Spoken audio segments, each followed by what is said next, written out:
اعوذ باللہ من الشیطان الرجیم بسم اللہ الرحمن الرحیم افمن يعلم انما انزل الیک من ربک الحق کمن هو اعمی انما یتذکر اولو الالباب۔ تو کیا وہ شخص جو جانتا ہے کہ جو کچھ آپ کی طرف آپ کے رب کے پاس سے اترا حق ہے، وہ اس جیسا ہوگا جو اندھا ہے کہ حق کو نہیں مانتا؟ نصیحت وہی قبول کرتے ہیں جو عقل والے ہیں۔ الذين يوفون بعهد الله ولا ينقضون الميثاق۔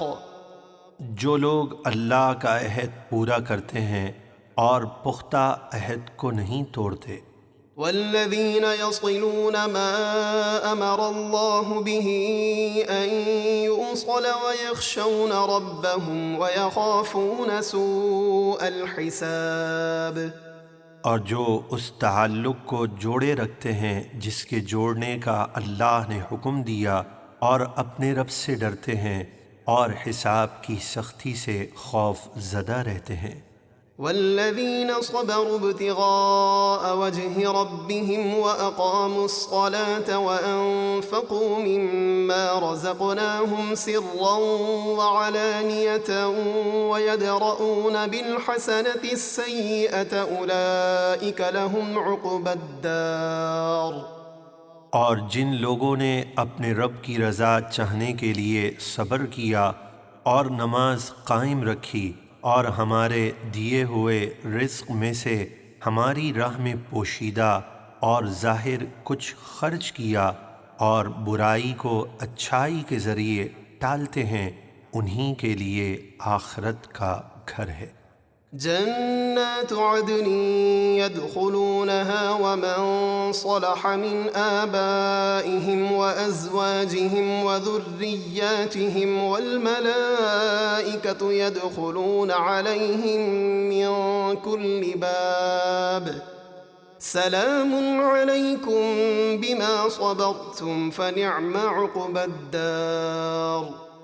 ہمیشہ رہنے کے باغات جن میں وہ داخل ہوں گے، اور ان کے باپ دادا اور بیویوں اور اولاد میں سے جو لائق یعنی مومن ہوں گے وہ بھی ان کے ساتھ ہوں گے، اور فرشتے جنت کے ہر دروازے سے ان پر یہ کہتے ہوئے آئیں گے، تم پر سلامتی ہو، کیونکہ تم نے دنیا میں صبر کیا تو آخرت کا گھر کیا ہی خوب ملا۔ والذين ينقضون عهد الله من بعد ميثاقه ويقطعون ما أمر الله به أن يوصل ويفسدون في الأرض أولئك لهم اللعنة ولهم سوء الدار۔